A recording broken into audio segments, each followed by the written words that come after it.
ఆపదావపహర్తారం దాతారం సర్వసంపదాం లోకాభిరామం శ్రీరామం భూయో భూయో నమామ్యహం. ధ్యాయే భద్రాద్రివైకుంఠరామం సీతారమాన్వితం శంఖచక్రధనుర్బాణధరం సౌమిత్రిసేవితం. యో నిత్యమచ్యుతపదాంబుజయుగ్మరుక్మ వ్యామోహతః తదితరాణి తృణాయ మేనే. అస్మద్గురోర్భగవతోస్య దయైకసింధోః రామానుజస్య చరణౌ శరణం ప్రపద్యే. జయతు జయతు ధీరః సర్వవిద్యావిహారః శమదమగుణపూర్ణः సత్యనిష్ఠాధికారः. కుమతిమతికుఠారः కుండలీశావతారः కలికలుషవిదూరः కాంతిమాన్ భాష్యకారः. బోలో భగవద్ రామానుజ సమతామూర్తికి. భగవద్బంధులారా, ఇది చాలా చారిత్రాత్మకమైన ఘట్టం, ప్రతిష్టాత్మకమైన సన్నివేశం. 1000 ఏళ్ల చరిత్రని మళ్ళీ వెలుగులు నింపే ఒక అద్భుతమైన సన్నివేశం. భగవద్ రామానుజులు అనే ఒక ఆచార్యులు వారు అవతరించి ఈ లోకానికి జ్ఞానప్రసాదాన్ని అందించి 1000 ఏళ్ళు గడిచింది. 1000 ఏళ్ళు గడిచిన వారు ఆనాడు ఏ సంప్రదాయాన్ని, ఏ ప్రపత్తి మార్గాన్ని బోధించారో, ఏ భక్తి మార్గాన్ని పరిఢవిల్ల చేశారో, ఆ భక్తి మార్గమే, ఆ సంప్రదాయ సన్మార్గమే నేటికి అనేక ముఖాలుగా మన దేశమంతా వ్యాపించి ఉంది. మన దేశంలో ఇతర ఏదో ద్వైత అనో, అద్వైత అనో, విశిష్టాద్వైత అనేటువంటి ఈ 3 తెరగుల వారందరూ కూడా ఈనాడు ఏ మార్గాన్ని అనుసరిస్తున్నారు అని అంటే ఏమాత్రం మొహమ్మాటం లేకుండా చెప్పవలసిన మాట, అందరూ భక్తి యోగాన్నే ఆచరిస్తున్నారు, అందరూ భక్తి మార్గాన్నే అనుసరిస్తున్నారు, అందరూ భక్తి ద్వారానే తరించడానికి కోరుకుంటున్నారు. ఇందులో సందేహపడని అవసరము లేదు. అలాంటి భక్తి మార్గాన్ని లోకంలో సుప్రతిష్ఠించినటువంటి మహదాచార్యులు, జగదాచార్యులు భగవద్ రామానుజులు. వారు శ్రీభాష్యారంభంలో ఒక అద్భుతమైన మాట చెబుతారు. భక్తి యోగం ఎట్లా ఉండాలో, భక్తి యోగం యొక్క రూపం ఎట్లా ఉంటే అది ప్రపత్తి మార్గమై భగవదభీష్టమై సాగుతుందో చెబుతారు.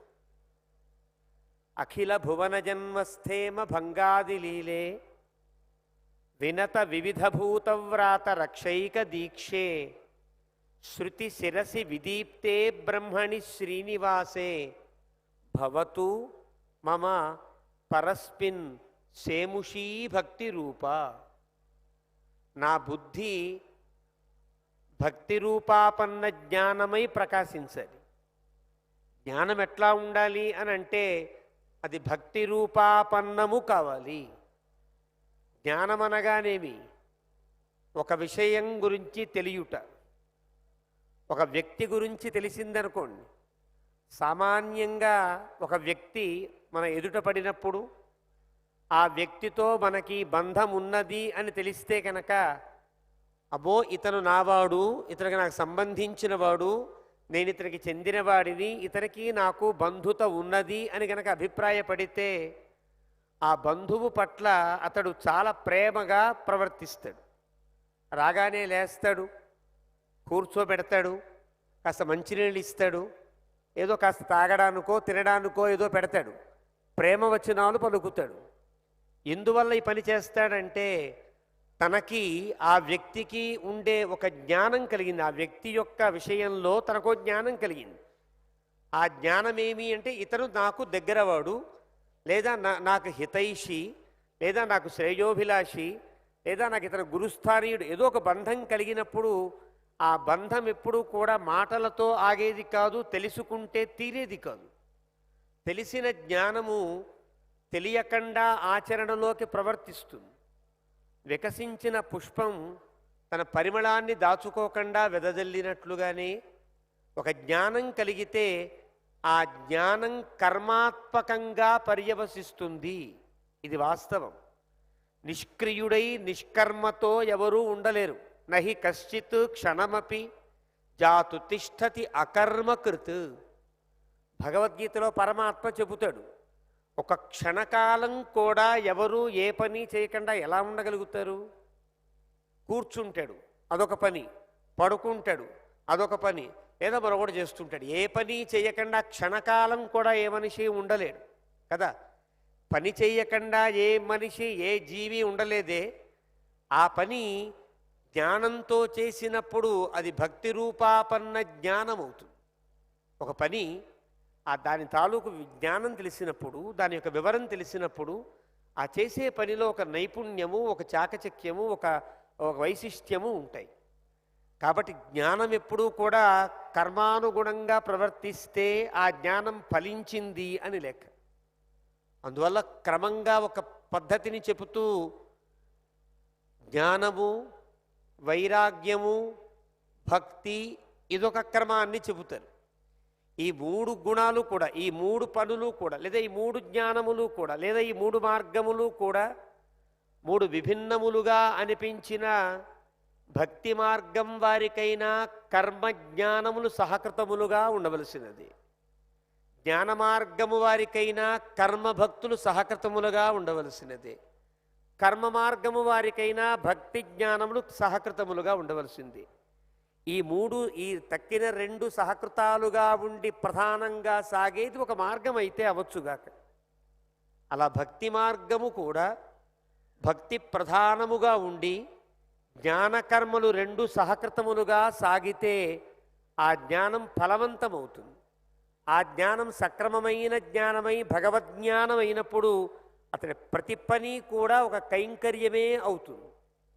శ్రీవచనభూషణం ఇత్యాది గ్రంథములలో చెబుతారు, ప్రతి వ్యక్తి యొక్క కర్మ ఎలా పర్యవసించాలి అని అంటే అది అది భక్తి రూపమై లేదా భగవత్ కైంకర్య రూపమై పర్యవసించాలి.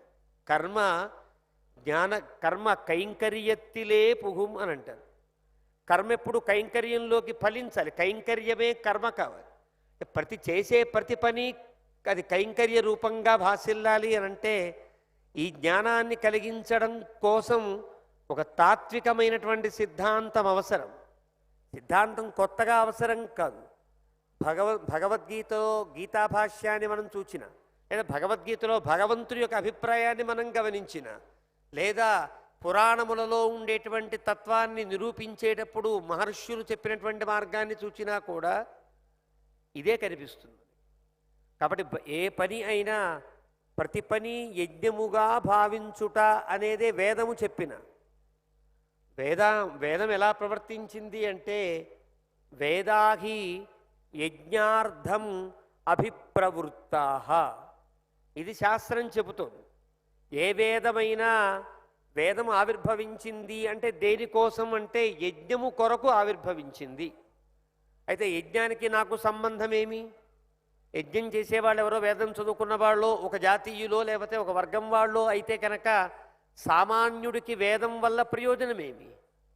వేదం కనుక యజ్ఞం కోసమే ఆవిర్భవిస్తే ఆ యజ్ఞం ఇతరుల కోసమే, ఒక వర్గం వారి కోసమే ఉంటే వేదం అందరికీ సంబంధించింది ఎలా అవుతుంది? కాదు. యజ్ఞమనగానేమి అని తెలుసుకుంటే తప్ప ఆ పదానికి కానీ ఆ భావానికి కానీ అర్థం మనకు తెలియదు. యజ్ఞమనగానేమి అంటే నా జీవనంతో పాటు నా తోడుగా ఉండేటువంటి జీవరాశులకు కూడా నేను మేలు చేయగలిగి ఉండి ఆ మేలు కూడా అది భగవంతుని సేవగా భావించగలిగేటట్లుగా ఉంటే దానికి యజ్ఞము అని పేరు. నేను ఇంట్లో ఏదైనా వంట చేసుకున్నా అది యజ్ఞమే. నేను నా ఇల్లు శుభ్రం చేసుకున్నా అది యజ్ఞమే. నా పిల్లవాడికి ఏదైనా గార్హ్యంగా ఏదైనా పని చేసుకున్నా అది యజ్ఞమే. ఎలా అవుతుంది అంటే క్రమానుగుణంగా యజ్ఞం అవుతుంది. క్రమానుగుణంగా యజ్ఞం అంటే నా ఇంట్లో ఉండే దేవుడికి నేను చేయవలసిన ఆరాధన కోసం నా దేవుడు ఉండే ఈ గదిని శుభ్రం చేసుకొనుట అనేది ఆరాధనాంగమైన కర్మమవుతుంది. ఇలాగా ఇది ఒక సిద్ధాంతీకరించడం కోసం యజ్ఞం అనేది మన జీవనం అయినప్పుడు మనం చేసే ప్రతి పని యజ్ఞము కావలసినప్పుడు ఆ యజ్ఞమును ఎట్లా భావించాలో, ఎలా ఆచరిస్తే అది యజ్ఞమవుతుందో చెప్పడమే వేదం యొక్క తాత్పర్యం. కాబట్టి వేదమంతా కూడా అందరి కోసం ఏర్పడినది, అందరం తరించడం కోసం ఏర్పడినది అని యజ్ఞమనగా దేవపూజ అని చెప్పారు. యజ దేవపూజాయాం అనే ధాతువు కూడా అర్థం అదే. దేవపూజ ఎన్ని రకాలుగా ఉంటుందో మళ్ళీ సంగతి దాన కరణేషు అంటూ దానికి వివరణ ఇస్తారు తర్వాత. అంటే అర్థం మనం చేసే మన జీవనం కూడా ఒక యజ్ఞమయంగా ఎలా భాసిల్లుతుంది అంటే మనం చేసే ప్రతి పని కూడా పరోపకార బుద్ధితో ఉపచార బుద్ధితో సాగితే అంటే భగవంతునికి అది ఉపచారము, పరస్య ఉపచార పరోపచార అంటే భగవంతునికి సంబంధించిన ఉపచారము అని బుద్ధి ఉండాలి. పరోపకారము పరేషాం ఉపకార లేదా పరేభ్య ఉపకార పరోపకార అంటే భగవంతునికి అది ఆరాధనాత్మకం కావాలి, తోడి వాళ్ళకి అది సహకృతం సహకారం కావాలి. అప్పుడు అది యజ్ఞము అని పిలువబడుతుంది. అలాంటి యజ్ఞమే మానవ జీవనం అవుతుంది. అలాంటి యజ్ఞమయంగా జీవనాన్ని నడపడం కోసం ఒక వ్యక్తి యొక్క జీవనాన్ని యజ్ఞమయం చేయడం కోసం అవతరించిన ఒక అద్భుత మార్గమే భక్తి మార్గం. ఆ భక్తి మార్గాన్ని ప్రపంచించినటువంటి మహనీయులు, పురాణాదులు, మహర్షులు ప్రపంచించిన, వేదము ప్రపంచించినా కూడా దాన్ని క్రమబద్ధం చేసి జీవన విధానంలోకి తీసుకుని వచ్చి వివేకానందులు అంటారు, ఇతర వేదాంతముల కంటే భగవద్రామానుజుల వేదాంతము అనుష్ఠాన వేదాంతము అని అంటారు. అనుష్ఠాన వేదాంతం అంటే ఆచరణాత్మకమైన వేదాంతం. వేదాంతం ఎక్కడో జ్ఞానం కోసం ఇద్దరు మాట్లాడుకుంటూ ఇది వేదాంతం అని ఆత్మానందాన్ని పొందవలసినది కాదు. వారి జీవనము ఆచరణలోకి వేదాంతము రాగలిగితే అది అనుష్ఠాన వేదాంతం అవుతుంది. అలాంటి అనుష్ఠాన వేదాంతాన్ని లోకానికి అనుగ్రహించిన మహనీయులు భగవద్రామానుజులు. అందుకనే ఆచార్యత్రయంలో ఈ ముగ్గురిలో ఒక మధ్యమణిపూసగా విరాజిల్లుతున్నారు. ఆదిశంకరులు, ఆ తరువాత భగవద్రామానుజులు, తర్వాత మధ్వాచార్యుల వారు. వీరి ముగ్గురు మన భారతదేశానికి ఉండేటువంటి గురుత్రయం, ఆచార్యత్రయం. వీరిలో ఎవరో ఒకరి మార్గాన్ని అనుసరించడమే ప్రతి భారతీయుని కర్తవ్యం. ఈ మూడు మార్గములు కూడా మళ్ళీ భగవంతుని యొక్క సన్నిధికి చేర్చడానికి ఏర్పడిన మార్గములే. కాబట్టి ఆ మార్గములలో చండాలాది ధరాసురాంతమఖిలం సంస్కారత పీపవన్ అని అంటారు భగవద్రామానుజుల గురించి. అంటే సాధారణంగా చాలా తక్కువ వాడండి, వాడికి జ్ఞానము కూడా అందే అవకాశము లేదనుకునే వాడి దగ్గర నుంచి ధరాసురాంతం అఖిలం, ధరాసురులుగా పిలవబడే బ్రాహ్మణోత్తముల వరకు కూడా, అంటే సామాన్యుడి దగ్గర నుంచి చాలా గొప్పవాడి వరకు కూడా సంస్కారత పీపవన్, ఒక సంస్కార రూపముగా వీళ్ళందరినీ పవిత్రం చేసినటువంటి వారు భగవద్రామానుజులు. అందుకనే మతజాతి కులభేద మతిగమ్య మనురాజ మాబాల గోపాల ముపదిదేశ. ఈ మంత్రరాజాన్ని ఒకరి కోసం కాదు, అందరూ తరించడానికి వీలుగా ఉపాసనను కూడా సరళీకృతం చేసి అందించిన మహనీయులు భగవద్రామానుజులు. అలాంటి వారి గురించి ఒక 1000 ఏళ్ల తర్వాత మళ్ళీ వారి గురించి మాట్లాడుకోవడానికి ఒక అద్భుతమైన సందర్భాన్ని కలిగించిన సన్నివేశం ఈ సమతామూర్తి స్ఫూర్తి కేంద్రం. సమత అంటే అర్థం అందరము సమానము అనే భావాన్ని రేకెత్తించడం. అందరము సమానము ఎలా అవుతాము అనేది కూడా తెలియాలి కదా. అందరం సమానం ఎలా అవుతాం? ఒకరు ఎర్రగా ఉండేవారు, ఒకరు నల్లగా ఉండేవారు సమానులు అవుతారా? చాలా పెద్దవారు చిన్నవారు సమానులు అవుతారా? లేదా ఒక ఒక ఔద్యోగికంగా కానీ వ్యాపారపరంగా కానీ ఒకటి చేసేవారు ఇంకోటి చేసేవారు సమానం అవుతారా? దేనిలో సమానత్వం? సమానత్వాన్ని భావించవలసిన తీరు ఏది? సమానత్వాన్ని సాధించవలసినటువంటి తీరు ఏది తెలుసుకోవడమే సమతామూర్తి యొక్క స్ఫూర్తి. ఎక్కడ మనం బంధువులం అవుతాం? మనకి ఒక బంధుత్వం ఉన్నది. మనందరికీ కూడా శారీరకంగా కానీ పుట్టుకతో కానీ బంధుత్వం ఉండే అవకాశం అందరికీ ఉండదు. మనకు తెలుసు కదా, కొన్ని పద్ధతులు ఉన్నాయి. వర్ణాశ్రమ ధర్మములు అని మన భారతీయతలో అద్భుతమైనటువంటి వ్యవస్థ అది. ఈనాడు కొంత తప్పుగా పరిగణించవలసి వస్తే పరిగణించే వాళ్ళు ఉంటే కనుక వాళ్ళని ఏం చేయలేం. కానీ చతురాశ్రమ వ్యవస్థ, చతుర్వర్ణ వ్యవస్థ, చాతుర్వర్ణ్య వ్యవస్థ ఈ రెండూ కూడా భారతదేశమునకు సనాతన ధర్మానికి సంస్కృతి సంప్రదాయాలకి ఆలవాలములైన ఒక అద్భుతమైన మార్గములవి. అవి ఎందుకు ఏర్పడ్డాయో తెలియకపోతే వాటి వల్ల ప్రయోజనమేమో తెలియదు మనకి.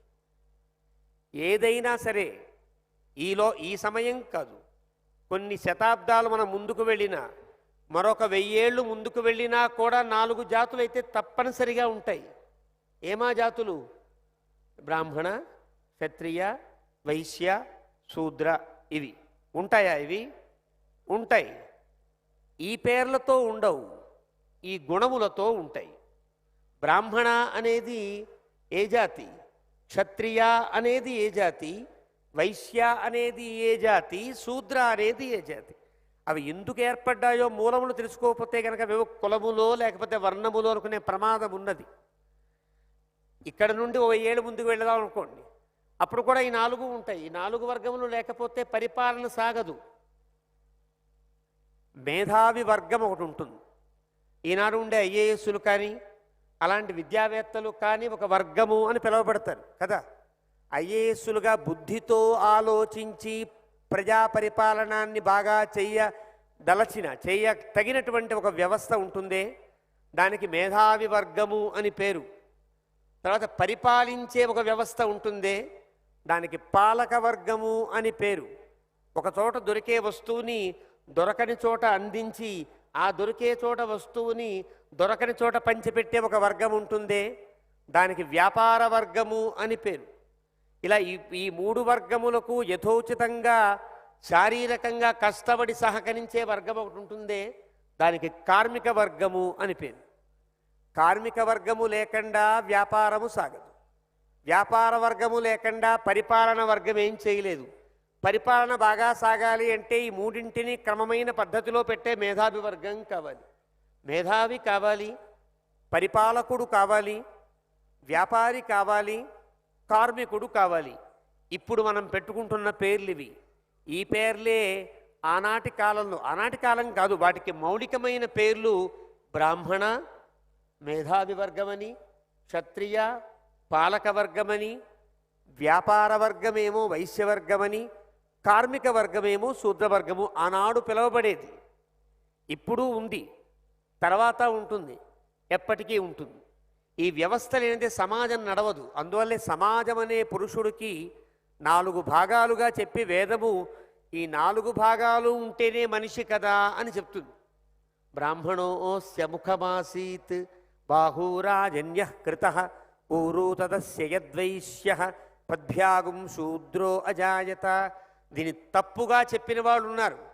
వేదం మాత యొక్క హృదయాన్ని కనుక్కోకుండా చెప్పిన వాళ్ళు చాలామంది ఉన్నారు. కానీ అది పద్ధతి కాదు. వేదభాష్యాన్ని అనుసరించి గనక చూస్తే, అంటే వేదం యొక్క హృదయాన్ని గనక గమనిస్తే, సమాజం అనే మూర్తికి ఈ 4 భాగాలు. ఇందులో ఏ భాగం తీసినా సమాజం పరిపూర్ణం కాదు. సమాజం అనే పురుషుడు, సమాజం పురుషుడికి ఈ 4 భాగాలు ఉంటాయి. ఇది చాతుర్వర్ణ్య వ్యవస్థ అంటే అర్థం. చిన్నగా మార్పులు చేపులు ఉండవచ్చునేమో, కానీ ఈ వ్యవస్థ ఉంటుంది. చతురాశ్రమం వ్యవస్థ అనేది కూడా ఉంటుంది. బాల్యము, బ్రహ్మచర్యము, గార్హస్థ్యము, వానప్రస్థము, సన్యాసము, ఈ 4 ఉంటాయి. ఎప్పటికీ ఉంటాయి 4. అధ్యయనము చేసే కాలమంతా బ్రహ్మచర్యం, గార్హస్థ్యాన్ని స్వీకరించి కుటుంబాన్ని పోషించే కాలమంతా గార్హస్థ్యమని, తరువాత తర్వాత వాళ్ళకి సూచనలు ఇస్తూ భవిష్యత్తుని వాళ్ళకి తీర్చిదిద్దే సమయం అంతా వానప్రస్థమని, అన్నింటి మీద ఒక రకమైన వైరాగ్యం కలిగి భగవచ్చింతనతో ఉండం సన్యాసం. ఇది కూడా ఎప్పుడు ఉండేవే. కాబట్టి చతురాశ్రమ వ్యవస్థ, చాతుర్వర్ణ్య వ్యవస్థ ఇవి ఎప్పుడూ ఉంటాయి. వీటిలో హెచ్చుతగ్గులు ఎప్పుడూ సాగుతాయి. సాగుతేనే ప్రపంచం నడుస్తుంది. మరి సమత అనే దేనిలో ఏర్పడాలి. సమత ఎక్కడ సాధించాలని వేదం చెప్పింది. భగవద్ రామానుజులు ఏం చెబుతున్నారంటే, మనకి ప్రాకృతికంగా జన్మపరంగా ఏర్పడినటువంటి వాటిలో కాదు, జీవపరంగా మనమంతా కూడా ఒకే ఆత్మస్వరూపులం కదా. ఈ ఆత్మలన్నింటికి ఇచ్చిద చిన్నాధ విశిష్ట తత్వ సుషమా జీవాతవే సేతవే. భగవంతునికి సంబంధించినటువంటి ఈ జీవాత్మలన్నీ కూడా మనం జీవులుగా పిలవబడేటువంటి మనుషులైనా, తిరియక్కులైనా, దేవతలైనా, జలచరాదులైనా, స్థావరాలైనా కూడా భగవంతునికి చెందిన సంతానము. భగవంతుని సంతతిగా బంధువులం మనమంతా. ఆ బంధము నిండినదే భవ్యమైన జగమంతా అంటారు. కాబట్టి ఏది బంధుత్వం మనకేనంటే, ఈ లోపల ఈ ప్రపంచంలో ఉండే ప్రతి జీవి భగవంతుని సంతానమైనప్పుడు ఒకే భగవంతునికి సంతానమైన మనమంతా కూడా సహోదరులం. మనమంతా కూడా భావనతో, భగవద్బాంధవ్యంతో మనమంతా బంధువులము. కాబట్టి భగవంతుని సమక్షంలో మనలో తారతమ్యములు ఉండనవసరము లేదు. మనల్ని తరింపచేయడంలో కూడా భగవంతునికి ఎలాంటి వీడిని కరుణించాలి, వీడిని కరుణించకూడదు, వీడికే మోక్షాన్ని ఇవ్వాలి అనే అభిప్రాయం భగవంతుని పట్ల లేదు. ఇదంతా రామాయణం చూచినా, భగవద్గీత చూచినా తెలుస్తుంది మనకి. స్త్రియో వైశ్యా తథా శూద్రా తేపి యాంతి పరాంగతిం. కాబట్టి భగవంతుని దృష్టిలో, భగవంతుని సంతతిలో, భగవంతుని సృష్టిలో మనమంతా కూడా సమానమైనటువంటి జీవ లోకం కాబట్టి, జీవ జగత్తులం కాబట్టి, మనమంతా భగవంతుని సన్నిధిలో మనమంతా కూడా ఒకే సమానమైనటువంటి వ్యక్తులము. ఇది చెప్పడం కేవలం ఉపన్యాసంగా చెప్పడం కాకుండా ఒక జీవనాన్ని, ఒక ఉజ్జీవన మార్గాన్ని ఏర్పాటు చేసి ఆ జీవనంలో ఎలా ప్రవర్తించాలో నేర్పిన గొప్ప సంప్రదాయం భగవద్రామానుజ సంప్రదాయం. కాబట్టి భగవద్రామానుజ సంప్రదాయంలో ఈ భగవద్రామానుజీయులైనటువంటి వారంతా కూడా ఆరాధించే వాళ్ళల్లో భగవంతుడు ఎంత గొప్పగా పిలువబడుతున్నాడో, రకరకాల కులములకు చెందిన మహానుభావులు కూడా అలాగే ఆరాధించబడుతున్నారు. ఆళ్వారులలో అందరూ బ్రాహ్మణులు కారు, అలానే క్షత్రియులు మాత్రమే కారు, అన్ని రకముల వర్ణములలో ఉండే మహనీయులు కూడా ఈనాడు ఆరాధించబడుతున్నారు ఈ సంప్రదాయస్తుల చేత. వారందరికీ ఆరాధన చేస్తే తప్ప, వారికి నివేదన చేస్తే తప్ప ప్రసాదాన్ని స్వీకరించకూడదన్నంత ఒక అద్భుతమైనటువంటి భావన అందరిలో కలిగేటట్లుగా ఒక మార్గాన్ని ప్రవర్తించిన సమతామూర్తి భగవద్రామానుజులు. కాబట్టి ఆయన సమతామూర్తి అన్న కారణానికి అనేక రకాల కారణాలు. సమత అంటే వేదములలో ఉండేటువంటి చాలా భావాలు ఉన్నాయి. వేదములో ఒకచోట భగవంతుని కంటే భిన్నమైనదేదీ లేదు, సర్వం కల్విదం బ్రహ్మ అని ఉంటుందనుకోండి. ఒకచోట అద్వైతమే చెప్పే కొన్ని మంత్రములు ఉంటాయి, కొన్ని ఉపనిషద్వాక్యములు ఉంటాయి, కొన్ని చోట్ల ద్వైత భావననే చెప్పే కొన్ని ఉపనిషద్వాక్యములు ఉంటాయి. వీటిని భేదశ్రుతులు, అభేదశ్రుతులు అని అంటారు. భేదశ్రుతులు అంటే భగవంతునికి జీవునికి భేదాన్ని చెప్పేవి ఉంటాయి. ద్వాసు పర్ణౌ సయుజౌ సఖాయౌ సమానం వృక్షం పరీషస్వజాతే తయోరన్యః పిప్పాలం స్వాద్వత్యనశ్నన్యో అభిచాకశీతి. వేదం చెబుతోంది ఒకే చెట్టు మీద, ఒక పిప్పలాద వృక్షం మీద రెండు పక్షులున్నాయి. ఎలా ఉన్నాయి? ద్వా సుపర్ణౌ సయుజౌ సఖాయౌ. సమానమైన రూపములు కలిగి, సమానమైనటువంటి ఒక రెక్కలు కలిగి, స్నేహితులుగా ఉండేటట్లుగా ఉండే రెండు పక్షులు ఒకే చెట్టు కొమ్మ మీద ఉన్నాయి. ఆ ఉన్నటువంటి రెండు పక్షులలో ఒక పక్షి అక్కడ ఉండే పిప్పల ఫలాలను తింటూ స్వాదు అత్తి ఫలాల్ని అనుభవిస్తోంది. రెండవ పక్షి అభిచాకశీతి అంటుంది. అంటే అర్థం, మనలో ఉండే జీవుడు, జీవునిలో ఉండే అంతరాత్మగా ఉండే భగవంతుడు, భగవంతుడనే భగవంతుడు, అంతర్యామిగా ఉండే భగవంతుడు, జీవుడు అనే ఈ ఆత్మ రెండు శరీరం అనే చెట్టు మీదే ఉన్నప్పటికీ కూడా, రెండు ఒకలాగే ఉన్నప్పటికీ కూడా రెండు విడివిడిగానే ఉంటున్నాయి. ఒకటి ఫలాస్వాదన చేస్తూ ఫలాన్ని అనుభవిస్తోంది, ఇంకోటి అభిచాకశీతి, ఏమాత్రం ఫలసంగరహితంగా ఉంటుంది అనే భావన ద్వైత భావనకు సంబంధించినది. కొన్ని భావనలు అహం బ్రహ్మాస్మి లాంటి ఉపనిషద్వాక్యములు అద్వైత భావనను చెబుతాయి. ఈ ద్వైత భావన చెప్పే మంత్రములే నాకు కావాలి, అద్వైత భావనలు అక్కర్లేదనుకుంటే, ఒక వేదమంత్రాన్ని పక్కకి పెట్టి నాకు ఈ వేదమంత్రం చాలు అనుకుంటే తప్పు కదా. వేదమంతా ప్రమాణమైనప్పుడు వేదంలో చెప్పిన మంత్రములన్నీ కూడా సాధువులే అవుతాయి. అలాంటి భేదశ్రుతులకు అభేదశ్రుతులకు ఘటకశ్రుతులని ఆ రెంటిని సమన్వయపరిచేటువంటి అద్భుతమైనటువంటి శృతివాక్యములను తెలిపి ఆ రెంటికి, ఈ మూడింటికి సమతను ప్రబోధించిన మూర్తి కాబట్టి సమతామూర్తి భగవద్రామానుజుడు. ఇదొకటి. భగవంతునికే సమహ అని పేరు.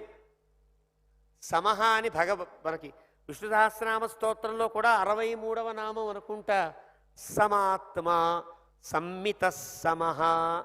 సమహ అంటే భగవంతుడు అని అర్థం. సమహ అనే పదానికి భగవద్గుణ దర్పణంలో పరాశర భట్టారు వారు చెప్తారు, తేషు అపి పరిచిత పరిచిత మంద తీవ్ర సవేగి తత్వాది ఆదిషు గౌరవ సమహ అని ఒక వ్యాఖ్యానం చేస్తారు.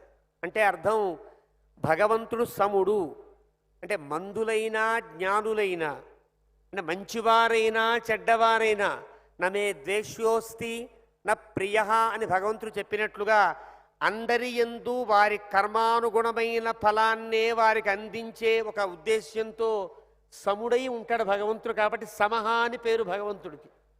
ఆ భగవంతుని యొక్క తత్వాన్ని చెప్పిన మూర్తి కాబట్టి సమతామూర్తి భగవద్రామానుజుడు. సమహ అంటే భగవంతుడు, తా అంటే అతనికి సంబంధించిన జ్ఞానము, దాన్ని లోకానికి అద్భుతంగా చెప్పిన వ్యక్తి. ఇదొక అర్థం. మరొక అర్థం ఉంది, అద్భుతమైన అర్థాన్ని మన పెద్దలు చెప్పారు. మా అంటే లక్ష్మీదేవి అని అర్థం. ఉమయా సహిత సోమః అంటే పరమశివుడు. ఉమాదేవితో కూడుకున్నవాడు సోమః. స ఉమః సోమః, ఉమయా సహిత సోమః. ఇప్పుడు మా అంటే లక్ష్మీదేవి, మయా సహిత సమః. సమః అంటే అర్థం లక్ష్మీతో లక్ష్మీ విశిష్టుడైన నారాయణుడు అని అర్థం. సమః అంటే లక్ష్మీనాథుడు అని అర్థం. లక్ష్మీనాథుని యొక్క తత్వము సమతా తత్వం అవుతుంది.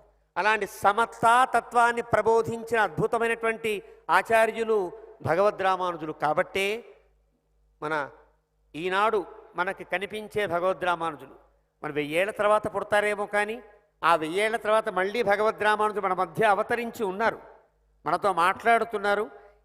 ఈ సన్నివేశానికి, ఈ మహోత్సవానికి ఒక మూలభూతోత్ర యజ్ఞే జీయాత్ జయించుగాక, జీయాత్ సాకేత పుర్యాం. ఈ దివ్య సాకేతము యందు జీయాత్ సాకేత పుర్యాం యతిపతి సమతామూర్తిరత్యంత భోగ్యా. ఈ దివ్య సాకేతంలో అత్యంత భోగ్యమైన సమతామూర్తి భగవద్రామానుజ సమతామూర్తి జయించుగాక. జీయాత్ తస్యాః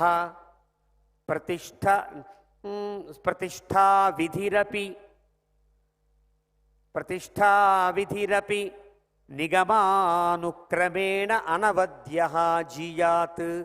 ఆ మూర్తిని ప్రతిష్ఠించడానికి ఇక్కడ ఏర్పడిన వ్యవస్థ, ఆగమానుగుణమైన ఒక కార్యక్రమం, సమతాయాగం, సమతా ఆరాధన, ఇన్ని సహస్రకుండాత్మకంగా జరిగేటువంటి ఒక అద్భుతమైన యజ్ఞం, ఇదంతా కూడా జీయాత్ జయించుగాక. జీయాత్ నారాయణాఖ్యా విదిత యమివరః మూలభూతోత్రయాగే జీయాత్. ఇంత అద్భుతమైన సమారోహానికి మూలభూతులైనటువంటి భగవంతుని యొక్క అంశగా లేదా భగవద్రామానుజుల అపరావతారంగా ఉండే శ్రీమన్నారాయణాఖ్యా విదిత యతివరః చిన్నజీయరు స్వామి వారు జీయాత్ జయించుగాక. ఇంత అద్భుతమైన సమారోహం మళ్ళీ 1000 ఏళ్ల తరువాత ఎంత అదృష్టవంతులం అంటే మనం మన ఆచార్యత్రయంలో ఆదిశంకరులు, భగవద్రామానుజులు, మధ్వాచార్య స్వామి ఇలా ముగ్గురు ఉంటే ఆదిశంకరుల సహస్రాబ్ది కాలంలో మనం లేం. ఏం జరిగిందో మనకు నిజంగా తెలియదు కదా, ఎలా చేశారో తెలియదు. మధ్వాచార్య స్వామి వారి యొక్క సహస్రాబ్ది తర్వాత అది ఎంత అద్భుతంగా చేస్తారో చెయ్యాలో చేయగలుగుతుందో తెలియదు మనకి. కానీ మన అందరి అదృష్టం కొద్దీ ఇది కేవలం భక్తి మార్గాన్ని అనుసరించే వారికి మాత్రమే సహస్రాబ్ది సమారోహం కాదు. ఆచార్యత్రయాన్ని మనకి శిరస్సు మీద ధరించిన ఈ భారతీయ సంస్కృతి సంప్రదాయాలకు చెందిన ప్రతి ఒక్కరూ కూడా ఈ భగవద్రామానుజ సహస్రాబ్ది సమారోహంలో పాల్గొనుట అత్యంతమైనటువంటి ఆవశ్యకమైనటువంటి పని. ఇక్కడ అందరిది ఈ సమారోహం కేవలం వైష్ణవ సంప్రదాయస్తులది మాత్రం అనుకుంటే పొరపాటని ఈ తత్వం తెలియజేయడం కోసమే మన రామానుజ అవతారులైనటువంటి చిన్నజీయర్ స్వామి వారు ధర్మాచార్య సదస్సు పెట్టి ఇక్కడికి అన్ని ప్రాంతములలో ఉండే అన్ని సంప్రదాయముల పీఠాధిపతులను పిలిచారు. కాపాలికులను పిలిచారు, మండలాధీశ్వరులను పిలిచారు, శైవులను పిలిచారు, అద్వైత సంప్రదాయస్తుల్ని పిలిచారు, మాధ్వపీఠాలను పిలిచారు, శాక్తేయుల్ని పిలిచారు, వైష్ణవుల్ని పిలిచారు. అన్ని సంప్రదాయాల వారు ఒక దగ్గర కూర్చుని మన ప్రాచీన సనాతన ధర్మాన్ని ఎలా పటిష్టం చెయ్యాలో ఆలోచిస్తున్నారంటే ఇది కదా నిజంగా సమతామూర్తి సమారోహం అంటే. అందుకని భగవద్రామానుజుల యొక్క ఆ స్ఫూర్తిని నింపేటట్లుగా ఈ యజ్ఞాన్ని సంకల్పించి యజ్ఞానికి సాకారం చుట్టి సుప్రతిష్ఠితం చేస్తున్నటువంటి చిన్నజీయర్ స్వామి వారి యొక్క శ్రీపాదాల సన్నిధిలో ఎంత కృతజ్ఞతాభావంతో ఉన్న ఈ జీవితాంతం ప్రతిరోజు ధన్యవాదాలు ధన్యవాదాలు ధన్యవాదాలను చెబుతున్నా చాలనంత కృతజ్ఞతాభావం ప్రకటించవలసినటువంటి స్థితి ఇది. అంత అద్భుతమైనటువంటి సమారోహాన్ని అందించి ఈ సమారోహంలో పాల్గొనేటువంటి భాగ్యాన్ని మనకు కలిగించి ఈ సమారోహంలో ఈ రకమైనటువంటి వాచిక సేవను చేసుకునే భాగ్యాన్ని నాకు కలిగించినటువంటి శ్రీ శ్రీ శ్రీ పరమహంస పరివ్రాజకులు భగవద్రామానుజుల అపరావతారులు అయినటువంటి చిన్నజీయర్ స్వామి వారి యొక్క శ్రీపాదాల సన్నిధిలో ప్రణమిల్లుతూ నాకు ఈ అవకాశాన్ని ఇచ్చిన పెద్దలందరి యొక్క శ్రీపాదాల సన్నిధిలో ప్రణమిల్లుతూ జై శ్రీమన్నారాయణ, జై శ్రీరామ్.